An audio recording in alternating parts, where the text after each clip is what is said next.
Welcome to the Deep Dive. We take your sources, all those articles, reports, the stuff you gathered, and we basically boil it down to what really matters, giving you that clear perspective fast. Today, we're diving into AI. Artificial intelligence. It's moving so quickly.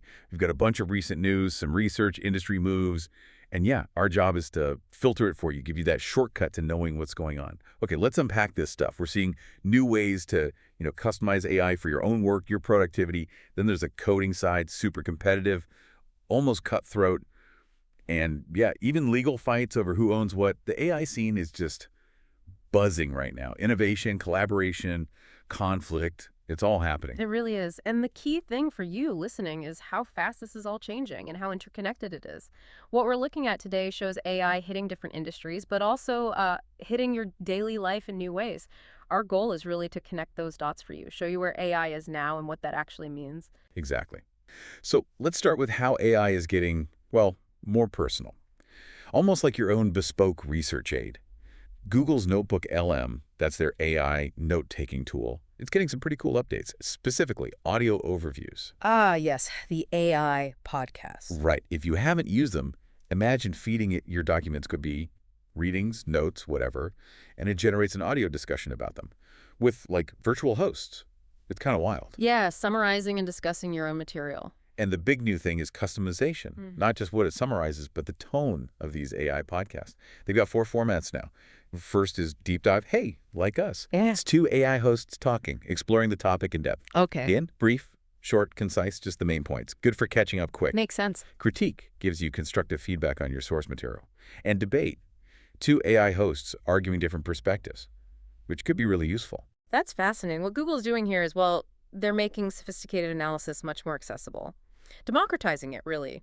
It means you can decide how you want to engage with complex info, straight from your own sources. Think prepping for a meeting, getting up to speed on a new topic, or just exploring something you're curious about. It helps cut through the noise. Absolutely. We're all drowning in information, right? So tailoring how you consume it is huge. And there's more to the update. You can also tweak the length of these audio things, short or long. Plus, new AI voices, people apparently really wanted that. More personalization, yeah. And remember, they added video overviews recently, too, for multimedia stuff. And access to notebooks from other creators. Plus, the standalone mobile apps came out in May. So they're building out this whole ecosystem. Seems like it. And these new audio formats. Yeah. Rolling out this week, all languages. Okay. Big push from Google there. Yeah. Okay, shifting gears now. From personal research to the world of software development with AI, let's talk about Warp and their new Warp code features. Ah, the AI coding assistants. This space is crowded. It is, but Warp's angle is trying to make these AI agents more, well, transparent, more controllable. They're comparing it to pair programming, but with an AI. You're meant to be more in control. Okay, so what's the problem they're solving? Because there are a lot of AI coding tools out there. Right. The founder, Zach Lloyd, he put it pretty well. He said something like, with these other tools, you're kind of just crossing your fingers and hoping what comes out is something you can actually merge. Yeah, that black box feeling. You hit run and just hope it works and doesn't break everything. Exactly. That lack of control, lack of transparency. So Warp Code is aiming for a much tighter feedback loop.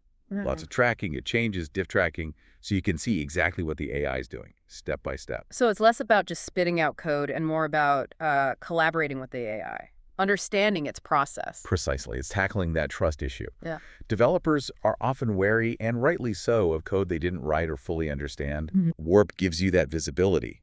They say it fosters a real partnership, which, yeah, in a crowded field with tools like Lovable, Cursor, Claude Code, Codex, that transparency could be a big differentiator.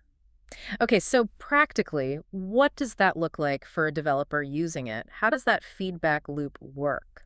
So the interface is set up to show you, like, every little change, every diff as the AI works. Like a super detailed Git history almost? Kind of, yeah. You see exactly what line changed and why. You've got a space for your instructions, a window for the AI's response, and then this side window showing all the incremental changes. Okay. You can jump in and change code manually. You can highlight bits of code to give the AI context for your next request.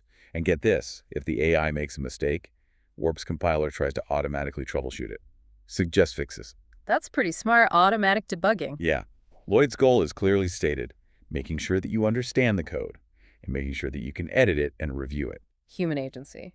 Keeping the developer in the loop and in charge. Exactly. And it seems to be working for them. Their growth is apparently pretty explosive, 600,000 active users, adding $1 million in ARR every 10 days or so. Wow. Okay, that's serious traction. Shows there's a real demand for that kind of controlled AI assistance in coding. Definitely. So that's innovation focused on control. Yeah. But sometimes you need partnerships, right? Strategic collaboration. Which brings us to PayPal, Venmo, and the AI company Perplexity.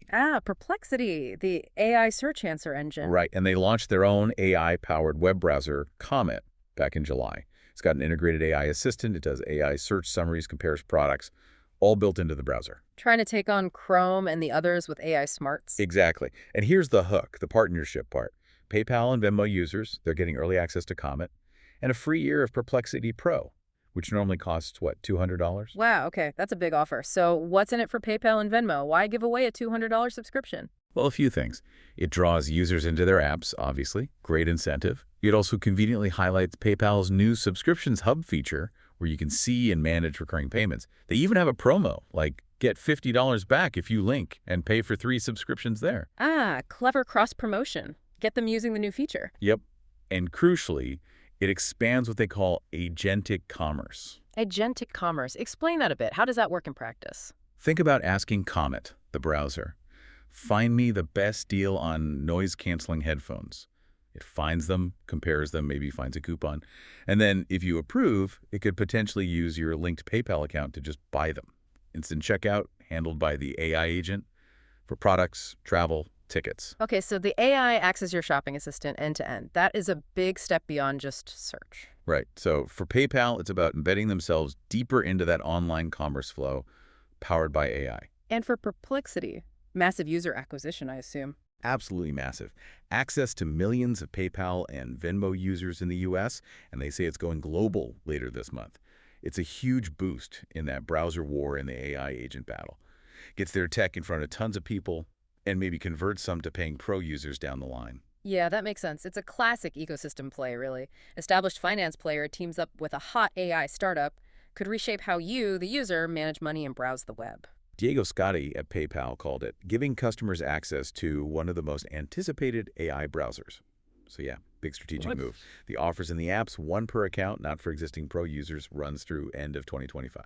Interesting. So lots of collaboration happening, but AI isn't all smooth sailing and partnerships, is it? Definitely not.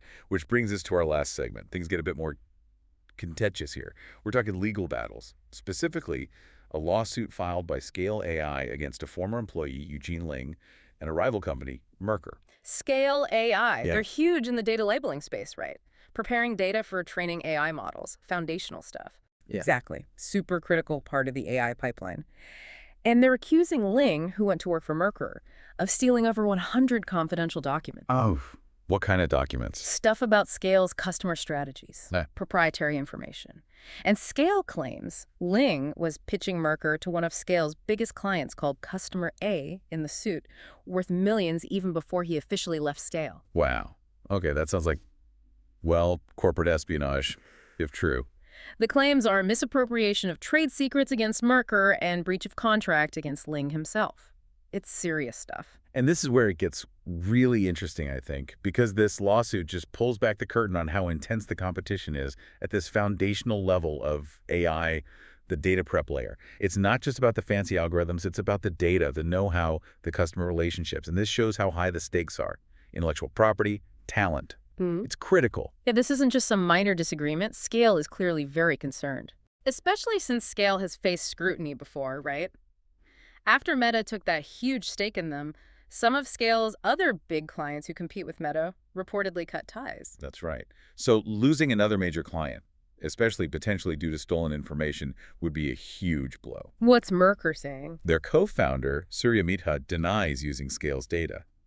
He admitted Ling might have had some old files, but says they offered to have Ling destroy them. But Scale claims those files contain specific info Mercer could use to poach clients. Yes, and that Mercer refused Scale's demands, like getting a list of the files Ling had and agreeing Ling wouldn't work with this specific customer A. So a standoff. Pretty much. Yeah. And it also highlights Mercury's niche, you know. Mm. They're known for hiring subject matter experts, PhDs, specialists to curate data in very specific fields like legal, medical. Right, getting that high-quality, specialized training data, which is super valuable for fine-tuning models. Exactly. So yeah, for you listening, it just underscores that even with all this cutting-edge tech, the old school business challenges, competition, IP protection, legal fights, they're still very much part of the picture, Mm. maybe even more intense now. It really is a battleground. It makes you wonder if we're going to see more of these kinds of lawsuits as AI becomes even more central to business. Protecting those crown jewels becomes paramount. Absolutely. What a ride today, huh?